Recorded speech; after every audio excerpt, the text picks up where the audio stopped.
Bonsoir, c'est l'heure de Chineco, votre rendez-vous sur BFM Business. On se retrouve, vous savez, tous les soirs avec des chercheurs, des entrepreneurs pour parler des relations économiques entre la France et la Chine. Ce soir, on va s'intéresser à une industrie qui est très puissante en France, c'est celle du lin.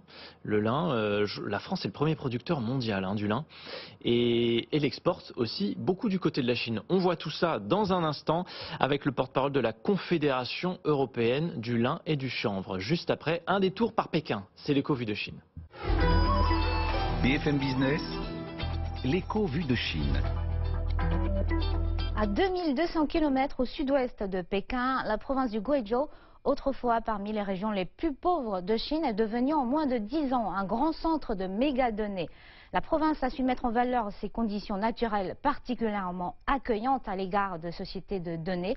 Les montagnes accidentées et les vallées profondes maintiennent la température moyenne sur toute l'année autour de 15 degrés, ce qui fait baisser le coût de refroidissement.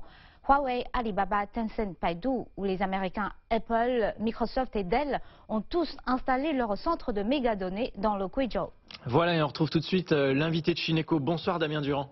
Bonsoir Erwan. Merci beaucoup d'être sur notre plateau. Vous êtes directeur économie de la Confédération européenne du lin et du chanvre, la CELC. Le lin, c'est déjà la France est le premier producteur au monde de lin, ça c'est vrai? Absolument, la France est le premier producteur mondial de lin et la zone ultra majoritaire de production mondiale de lin, c'est l'Europe de l'Ouest. C'est grosso modo une bande continue qui va de Rouen à Amsterdam, dont la France est le premier producteur. Mais ça, on peut en être fier déjà. C'est vrai que c'est une industrie, bah voilà, on est numéro un, ça fait du bien de le dire. Et alors, on exporte beaucoup.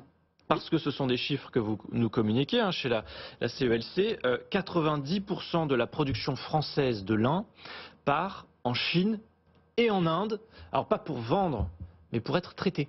Voilà, c'est ça. C'est-à-dire que le processus principal de la chaîne de valeur du lin, c'est l'agriculture. On fait pousser le lin. Oui. Et après, il y a aussi un autre process qui se fait au niveau européen, à proximité des champs, qui est la fabrication de la fibre, qui est un processus mécanique, non chimique, d'extraction de la fibre.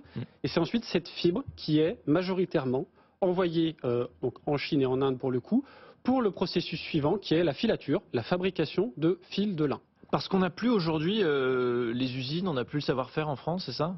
Nous avons il y a dans la filière lin, il y a une chaîne de valeur complète au niveau européen et qui d'ailleurs est appelée à se développer avec un processus de réindustrialisation en cours, mais on a toujours les usines actuellement.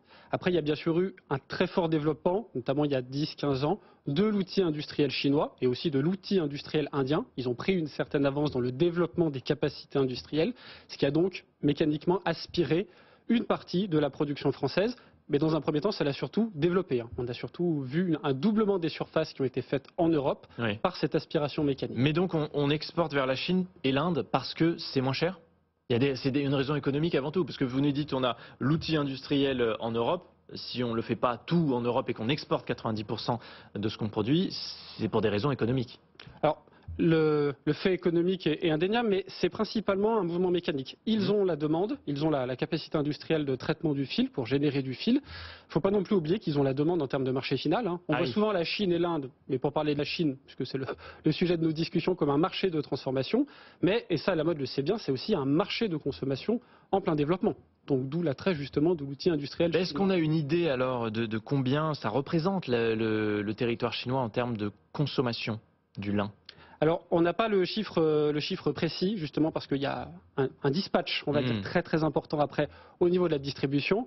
On sait que le lin au niveau mondial, c'est à peu près 0,4% de l'ensemble du marché textile, donc c'est encore un marché petit, mais c'est un marché relativement en développement, ne se fût-ce que par la hausse des surfaces en Europe, la hausse de l'appareillage industriel en Asie, et aussi à venir la hausse de l'appareillage industriel filature en Europe. C'est un atout de pouvoir dire c'est du lin made in France, en tout cas du lin français, ça plaît aussi aux étrangers, ça plaît aux Chinois de se dire j'achète un vêtement, parce que la plupart du temps, 80% du cas, c'est pour faire du textile. Oui, à peu près sur 2 tiers, oui. Ouais, c'est ça. Est-ce que c'est un argument pour vendre et pour valoriser cette matière première? Alors, on a à la CELC lancé en partenariat avec l'Institut français de la mode un baromètre du lin qui a visé à étudier de près au niveau quantitatif et qualitatif la nature de la consommation et de l'attrait du lin dans plusieurs marchés dont la Chine. Et il ressort qu'il y a un vrai attrait du consommateur chinois pour le lin. Pour vous donner un exemple, on a proposé aux consommateurs 11 types de fibres différents, en lui demandant de les classer par attrait positif et représentation positive. Et le lin arrive en deuxième, tant au niveau du textile, au niveau de l'habillement, qu'au niveau de la consommation meubles et décoration. Donc il y a une vraie volonté chinoise d'attrait pour le lin. Alors après, pourquoi le lin européen?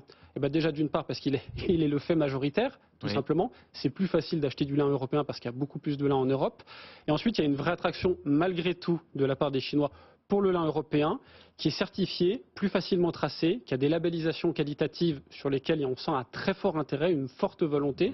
Et donc on a aussi la capacité de production clairement en Europe. Et puis aussi les questions qualitatives. Il y a le paradoxe, on est ceux qui produisent le plus et le mieux au niveau qualitatif et rendement. Bon, très intéressant en tout cas de regarder tout ça et de voir que ce secteur se porte bien. Écoutez, voilà. Certes, l'année 2020 a été relativement difficile, mais on ressent plus une crise conjoncturelle qu'une crise du lin, qui a plutôt de belles perspectives devant lui, parce qu'il me semble aussi qu'il répond à des nouvelles attentes de la part des consommateurs. Le lin qu'on mettait en avant ce soir dans Chine Eco. Merci beaucoup Damien Durand d'avoir été notre invité, directeur économie de la Confédération européenne du lin et du chanvre, la CELC. Restez sur BFM Business, l'actualité continue, c'est la suite du grand journal de l'écho.